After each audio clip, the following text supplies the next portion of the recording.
So thanks for everyone for coming out to the inaugural Out of the Archives. And this one, as Murda said, is Toys in the Attic.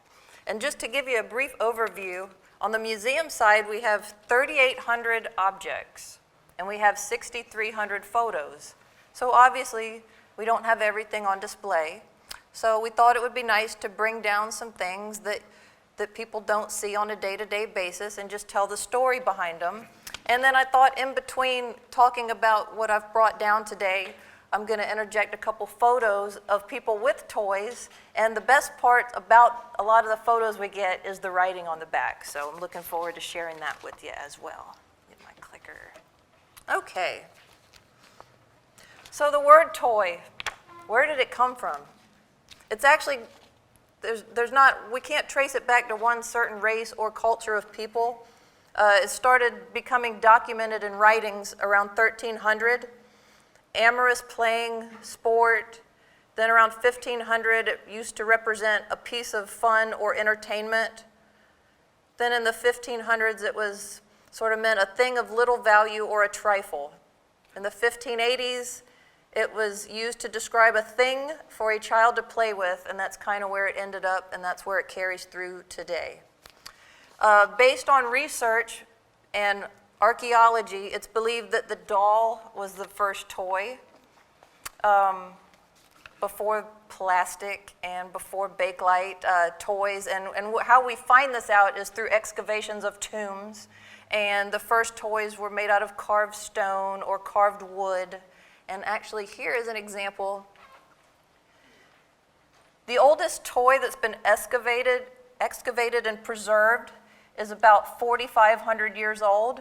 This is the head of a doll, and it was found in a child's grave in Siberia. And of course, since the bodies of most of the dolls back then were organic, cloth or fabric, plant material, it's long since deteriorated, but the head remains. And that's, like I say, been dated to about 4,500 years old. Some of the toys we have here today necessarily started as something else and were passed down to children and became toys. This is my favorite toy. That's William. Does everyone know who that is?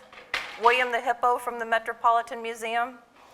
William the Hippo was donated to the Met in 1917, and he's from ancient Egypt. He's about 1961 BC. And he was found in a tomb, and he was found with all his legs broken, except for one.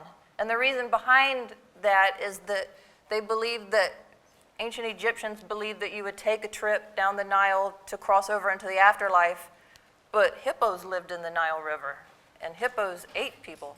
So they thought it was symbolic that in many of these tombs, the legs are broken off the hippos, and they believe it's so that the person can safely cross over to the other side. So that's my favorite toy. I have the replica in my office. So, like I said, the oldest toy recorded writings of a toy is a doll. Can anyone guess what the second one is after doll? Yo-yo. And like I said, some of these things didn't start out as a toy or had a toy in another function. The vase on the left dates back to 500 BC, and it shows a person with a yo-yo. The thing is the children would use them as yo-yos, and the adults would use them for close-range hand-to-hand combat as a weapon. So a little bit of weapon/toy. So now it's time to look at some of our toys that we have in the archives. First, we're going to start with our doll collection. And unfortunately, as much as Murtis knows, I'd love to bring everything down that we have. I knew we only had 45 minutes, so there's just a selection that sort of chronicles the collection that we have. So we're going to start. These dolls are from the late 1800s, and the baby buck carriage that dates a little bit later. Now, these are the earliest dolls that were probably in Polk County. They're called China dolls. They're made out of porcelain or bisque, and what you would do is when you would go to the general store, which was, 2-day ride at that time, you could buy the doll. Sometimes you would order the parts for the doll and assemble the doll yourself. These two were handmade by Beulah Pipkin, who was a Polk County Medulla native. She was born in the 1880s, 1890s. So these were her childhood dolls. And what's interesting is you can see the hand stitching on here where she, fit the dress on the doll and stitched it up, and it's got the pantaloons, and it's got all the layers on it with a velvet sash.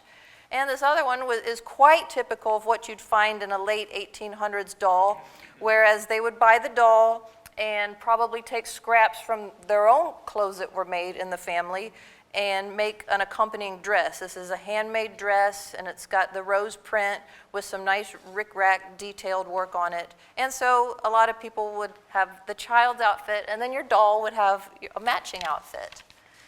So I think that's really cute. And like I say, these two were gifts of Beulah Pipkin, who's a Medolla native. So now I'm gonna sprinkle some photos in. This photo came to us from the same family that donated the dollhouse, and I will read the back of it because I love reading the backs of this. Photo of Frances Jane, Jeannie, with her horse that she rode every day to teach school. On the left side of the porch are grandparents Moore and Georgia and Mrs. McCreary, and Aunt Barb with her doll. So, if you know the history of photos, it wasn't very often that you had a family photo taken. So if you see a doll, it was very important for them to have that cherished doll in the picture. Jenny's new organ can be seen in the background. I have the original bill. It cost $35, and the family home had hand-riven shingles. And this photograph's from their 1880 homestead. And she didn't mention the dog, but there's the dog. So I thought that was very interesting that when they gathered for the family photo, there was the organ and the doll. So like I said, the same donor, Margaret Giannotti of Lakeland, donated 5 dollhouses to us, probably 2009, 2010, and all 5 of them are completely different. I brought the one down that was most ornate. It's a 1930s Tudor-style house. And just the detail in it is just unbelievable. And I saw people coming up to look at things before, and feel free to come up afterwards and look at them. Ooh, look what I did. I'm sorry. It opens, and just the detail, each window made by hand, each shingle on the roof placed by hand. I mean, it's unbelievable the amount of work that went into this dollhouse. The grass, the flowers. And so this is Margaret Giannotti of Lakeland, one of 5 dollhouses that are here at the History Center with us. So now we're going to move on to the 1940s. And we have a good example of a Seminole pine needle doll that's here. And the Seminoles had pine needle dolls, and again, just like our baby dolls, they would make the very colorful tunics for the dolls that matched the children's tunics. And this pine needle doll is special. It was presented to Mr. and Mrs. Spessard Holland during his time as governor in 1940. So the Seminole people actually presented this to the Hollands, and it's in fabulous shape. And so that is a gift of Ivanhoe Craney Holland, who's Spessard Holland's surviving daughter. And other toys the Seminoles had were carved boats, carved animal figures, and then the dolls. This next one, this is a photo, and you probably recognize it from the flyer. And I don't have any history on this photo. This is one of the things we don't like when we get the photo and we don't know what the source of it or where it came from, and there's no writing on the back. But I love it. I love the expression on her face. And I love that, like I was saying earlier, the outfits both are very similar to each other. There was the mother probably used leftover fabric to make the dress for the doll. And again, when it was an important enough occasion to take a family photo, she made sure her doll was in the picture. So that's very, very special. And this is a gift of Jean and Bill Waybright at the bequest of Donna Evans.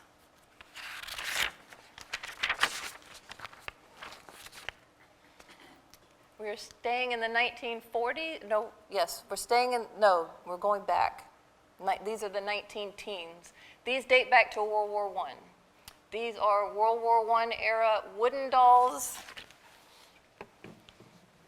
And they're quite primitive. They are a series of paddles. So you can adjust the doll by taking the paddle off and putting his arm in different places, and the same with the head. And they are both in U.S. Navy uniforms. And by doing research on just the look of the uniform, you can tell that they date back to 1918, 1919, and then they have paddle feet. So these are very primitive dolls, but they're so cute. And these are a gift of Harold and June Beadle, and she was director of the Lake Wales Library for just a long, long time. Very good friend of the History Centers. So we will move on to a photo. Great photo.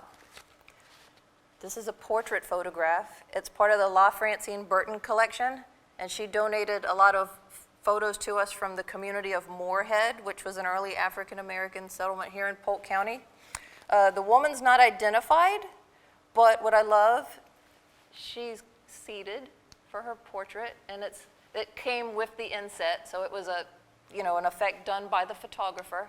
And she has her purse that she's holding, and then right here, she's got a doll that she's got seated on her lap.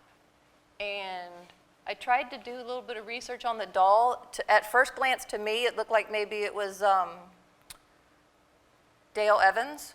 I mean, that's just kind of what I thought. It was a Roy Rogers Dale Evans doll, but I wasn't able to find anything in my research that was close to this doll. But again, It's like Hopalong Cassidy. Could it be Hopalong Cassidy? I didn't think of that.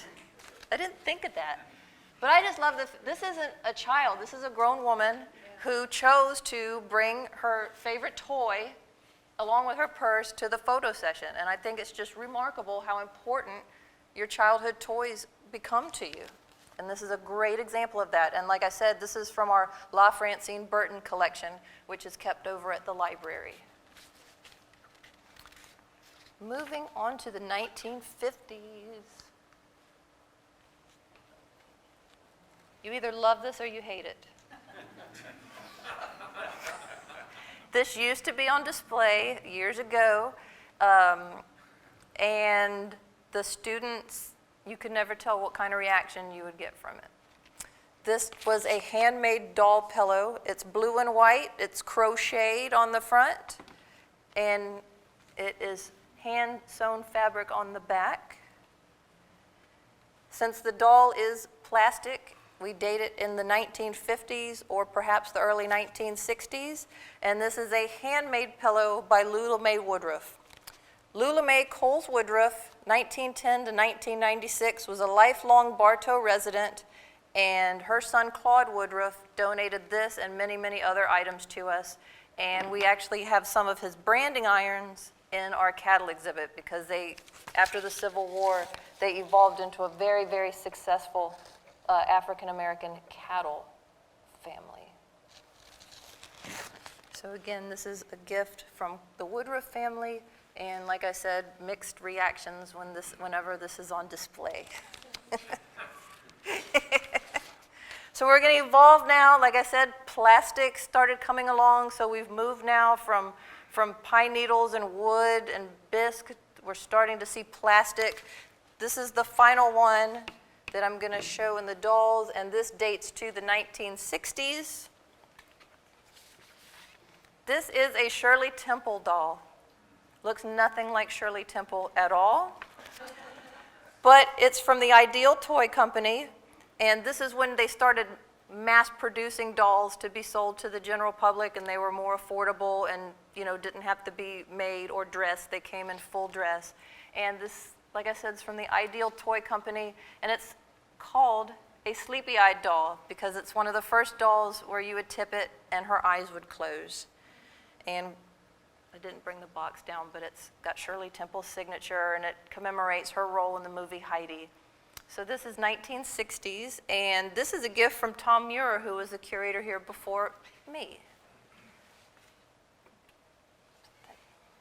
All right. So that's some of our collection of dolls that we have upstairs, and I hope we can do this again, because like I said, we have so much more upstairs. We will move on to, let's talk a little bit about games. We'll start with a photo.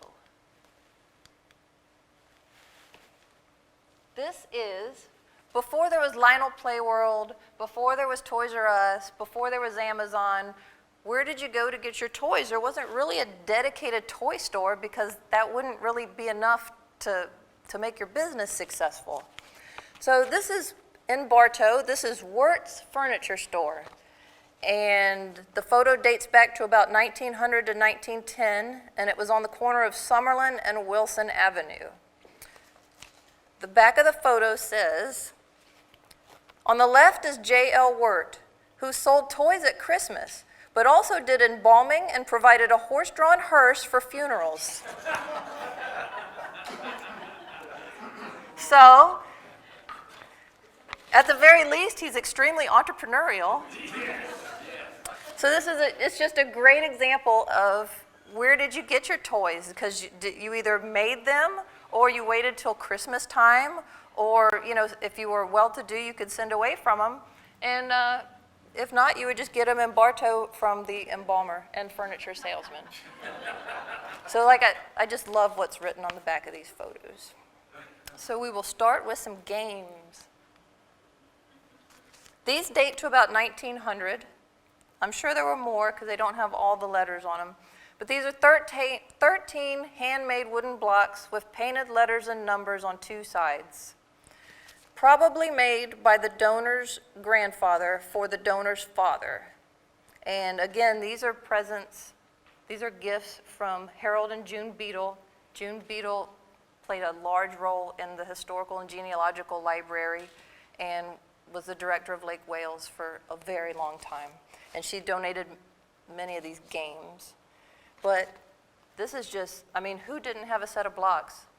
Everyone had a set of blocks. And so I think these are so nice. And again, what I love is that instead of just showing you a set of wooden blocks, that we're able to get the story from the donor and know that the donor's grandfather made them for the donor's father, because that makes it so much more special of when we interpret the exhibits if we've got the provenance to something. So we'll go to the 1920s. I had not heard of this before. I found this in the collection. It's a 1922 game called the Dippy Dip game. And it's a punch board of stunts. And I was able to find a 1921 ad. It's called a forfeit game. And a forfeit game was a way to have parties and to sort of break the ice. So think of it kind of like a 1920s version of Truth or Dare. So if whoever would lose had to do something silly. And here's a 1922 ad from the local newspaper. New game sells itself. Charles Brewer and Sons report that they are being literally flooded with orders for their new game called the Order of the Dippy Dips. This new game is filling a long-needed want. No longer will the host or hostess who is having a party ask, "What do we do?" This new game answers the question and is just the thing to make the party a grand success. It gets everybody acquainted in a hurry. So I thought that was really cute. And it's always cute to find advertisements or something like that for, the objects that we have here. So what we know is, even in 1920, I don't know about you guys, but when I'm watching TV, I'm inundated with buy this toy, buy this video game. So even in 1922, they're running ads in the paper to get people to buy these new toys that are coming out. So it's just fabulous. Put in a picture here. Does anyone recognize them? Okay. That's Broadway, right down here in Bartow, at Spessard Holland's house, which is at 1005 South Broadway. And the back of the photo says, Lindsay Holland, age 5, and Mary Groover, age 3, in 1926, playing in front of the house. And she's got her baby doll and a rocking chair to rock her doll, and then Lindsay's over there guarding the baby buggy. And like I said, that's right on Broadway, just a couple blocks from here. It's the Holland house. And it is so adorable to me. Let's move on to some adult games. The same donor that donated our Bolita ball set that's on display downstairs donated this book. And it is the Lucky Number Dream Book with Napoleon's Oraculum. Ooh. So it's a book on fortune telling, specifically on dream interpretation and lucky number divination.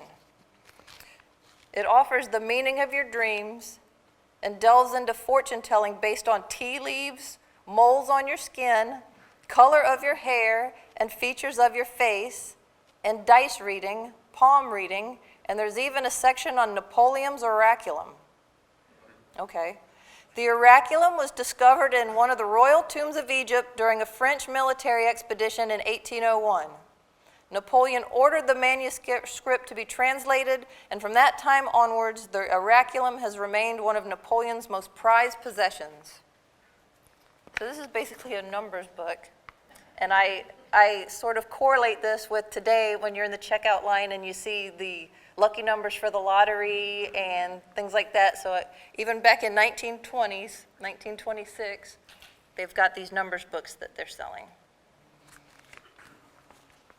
All right. Staying in the 1920s, we've got a deck of cards here. But this isn't just any deck of cards. This is a Polk County deck of cards. This is a deck of cards for the carpenter's home. And all the residents got one. And on each card, it says, "To the United Brotherhood of Carpenters and Joiners of America, Union made in America." And then the back of each one has an aerial view of the carpenter's home. And they are not dated, but the donor stated that they were from the 1928. They're from 1928. So if you were a resident at the carpenter's home, you got your own deck of cards. And that is a gift of the Marion Woodward collection. Told you we have something for everyone. We even have some religious games. The game of hymn quartets. Simple rules prevail. This is from the 1930s. And it's got a little plug in the middle of it for different games that they have. It's 50 cents for this game, and it has hymns on each one, and it's got the instruction sheet and everything in it. And in my research, I was able to find some information about the company. Good Enough and Woglam Company produced an annual catalog including brief hints for busy Sunday school workers and new ideas in church and Sunday school supplies. So they were marketing these toys for Sunday school teachers, church congregations. So brilliant marketing. And there were probably 5 or 6 different games where you would quote Bible verses. This one's hymns. So marketing in a different direction for a different audience, but still some toys and some games. Next, we will talk about models. This is from the Glenn Hooker Jr. collection. We have an extensive collection of Glenn Hooker's photos, which were predominantly taken in Haines City. You can't tell me that's not Dr. Mike Denham. That looks just like him. But these are 2 boys, and they are holding their model airplane on one of the Haines City lakes. It doesn't identify the lake on the back of the photo, unfortunately.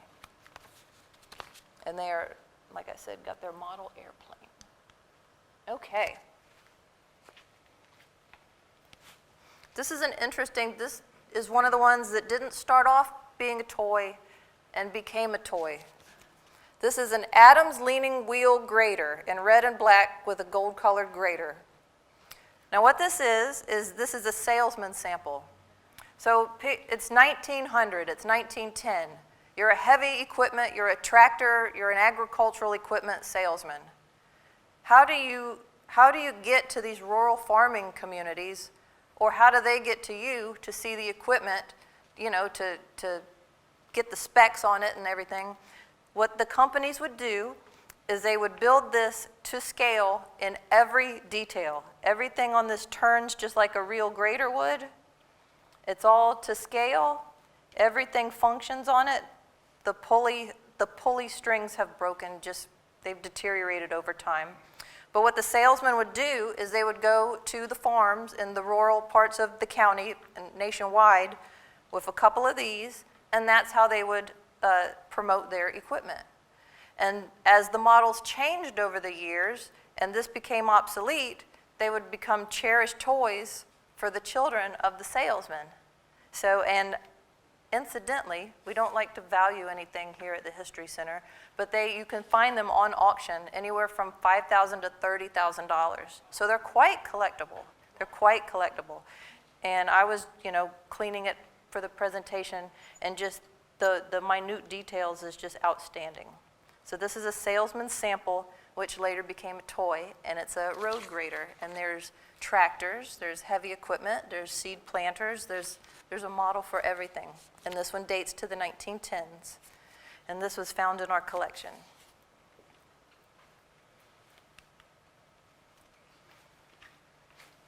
Right here, we have a cast iron model. It's actually a beer wagon, but it is to scale. All the early brewing companies, Budweiser had its own, Pabst had its own, some of the companies that are now defunct had their own, and it's got the two drivers, it's got the dog. This one's unmarked, but we believe it to be one of the Budweisers simply because one of their trademarks are the Clydesdales and the dogs, where some of the other models have different types of horses and everything. And it is completely to scale. The only thing that's missing from this is there used to be a nice gold chain that would connect all the horses, and it has deteriorated over time. And the wood barrels were all hand-lathed and packed up and sold along with the wagon. And I was not able to date this. There's a lot of reproductions nowadays of cast iron toys, so it's hard to tell if you've got an original or not. And if just out of curiosity, what I can tell you is the original cast iron models were made with a really fine quality sand.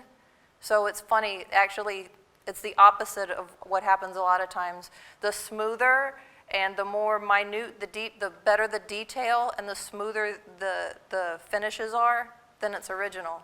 The ones today use a more coarse sand and don't go into the details of painting everything like they did in the old days. So the worse it looks, it's probably reproduction. So this is a gift of Yvonne West from Lakeland.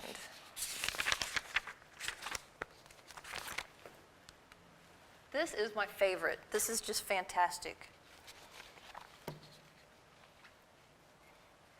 This is a model of a water buffalo, which is a landing track vehicle known as an LVT. And this is the picture that came with it. Now, what is it, why am I so excited about this? You guys probably already know. It was made right here in Lakeland, and it was tested out in Lake Parker, all of these amphibious vehicles. The donor's grandfather worked at the Food Machinery Corporation during World War II, and the Food Machinery Corporation, before the World War II started, would make and farming equipment, canning supplies, sprayers, anything industrial for a farm. Stopped during the war and started building these amphibious vehicles. I didn't write it down. They made about 4,500 of them.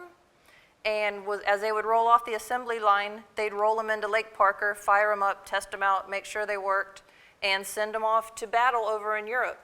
So what's fantastic about this one is that we have the provenance on it. The donor's grandfather worked there. This is where his grandfather worked. This is 302 West Main Street in Lakeland, Florida. Unfortunately, the house isn't there anymore. But he remembers as a little boy that he would play right here under the stairs with his little model of the water buffalo that his grandfather brought home from, I guess if you worked there that you had access to these models. So this is just such a great story, such a great piece of Polk County history to, when you open a box and you see this, you just, I can't explain it. So that is a gift of Frederick H. Sanderson, and he's still in Lakeland. So not everything fits into a category. So we'll just call this general toys. You recognize them from earlier, right? Yeah. Mary Groover and Lindsay Holland, age 4 and age 1, playing outside in their toy car. Gift of Ivanhoe Craney Holland. And it says CB on the side, CEEBEE. I wasn't able to find anything on that, but it's almost looks like a to scale Model T or a Model A. It's pretty fabulous, and they look like they're having a great time in it. How can I talk about toys without talking about the toy soldier? The toy soldier dates back to the time of the pharaohs, when they were made of wood, stone, or clay. Hand-painted lead figures were made originally in Europe, but only for the well-to-do. After World War II, plastic toy soldiers were mass-produced, and the toys containing lead were found to be not very safe and were phased out.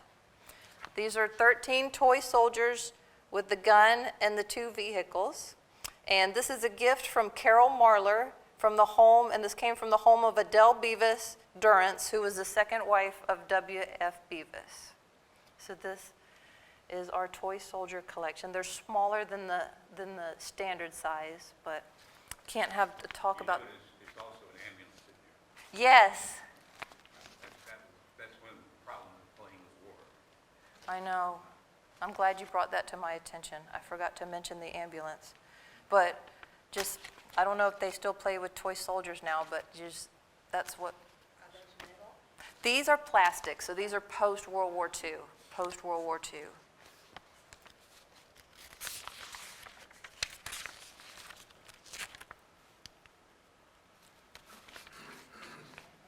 The toy cash register. This dates to the 1950s. It's a children's Uncle Sam 3-coin register bank. Takes nickels, dimes, and quarters. When the contents reach $10, the register drawer opens. Compliments of the Durable Toy and Novelty Company. What I like about this, I was reading the back. Return mechanically defective bank to the address below. However, you'll have to pay the postage both ways.